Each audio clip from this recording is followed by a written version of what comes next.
Welcome back to America Decides. In their own way, Vice President Harris and former President Trump are vying for the attention and the support of all voters. Interestingly, both candidates have specialized teams to reach out to female voters. Our Natalie Brand traveled to neighboring Virginia to speak with some of the organizers of those teams.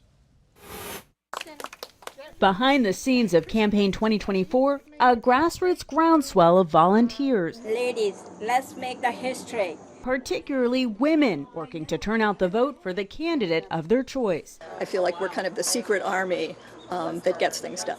That includes postcard writing parties like this Northern Virginia gathering in support of Vice President Kamala Harris. What kind of difference do you think an event like this can make? Every postcard makes a difference.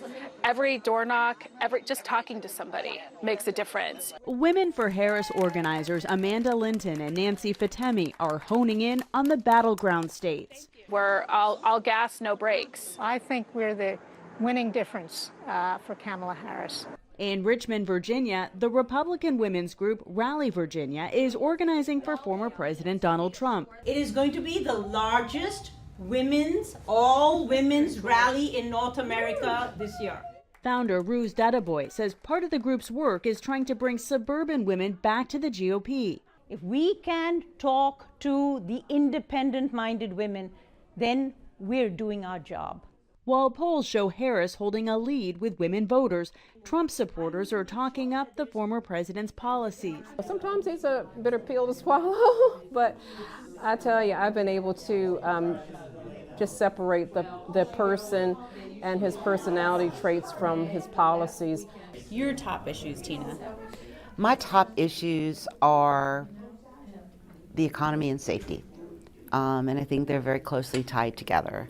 On the other side, very important for me that we protect our democracy. We're not going to sit back and watch our children and our grandchildren have fewer rights than we had. While these two groups of women are working for different outcomes, they share the same dedication, whether by pen or phone, in the run-up to Election Day. Natalie Brand joins us now. Natalie, my notes suggest to me that you found something that the Harris and Trump camps actually agree on. What is it?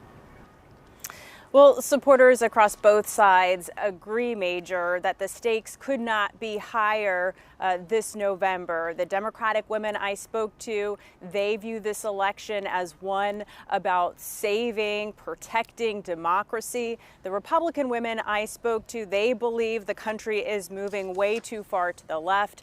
They view this election as one about saving the future of the country for their families and for future generations. They also agree, Major, that volunteer activism, like what we saw in that piece, really matters, that their role is to reach out to all the voters and really convey the message that every vote matters this election, especially in the key battleground states that we've been talking about all season long. And while we saw very impassioned supporters across both sides, I do have to note, I asked the Women for Harris Coalition about how many volunteers they have in their grassroots group. One of the national organizers said upwards of 1 million women. I asked the Trump campaign how many women volunteers they estimate they have, and a spokeswoman says around thousands across the country. Well, that's a pretty big contrast, 1 million to thousands. As you note, President Harris has about a double-digit, slightly more than that, lead among women over former President Trump. How do his female supporters, that is to say former President Trump's supporters, intend or try to erode some of that advantage for the vice president? Well, Major, the group I spoke to, headquartered in Richmond, they formed in 2021 to organize around Governor Youngkin's campaign in 2022. They believe they have a powerful network across Virginia and that they're going to throw their full support behind the top of the ticket.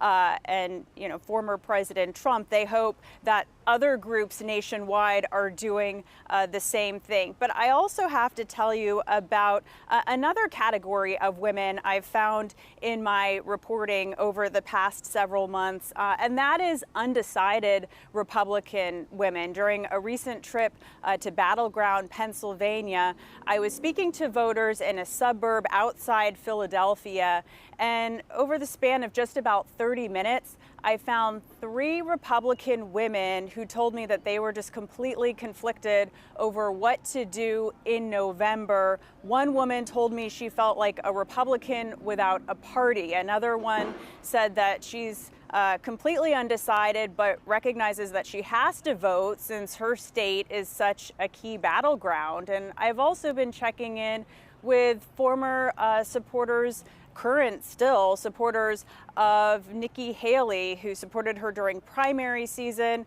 are still upset that she did not make it to the general. And one of them told me today that she still plans on writing in Nikki Haley. So while we definitely see enthusiastic, loyal Trump supporters, this dynamic remains of less enthusiastic, still undecided Republican women. Major.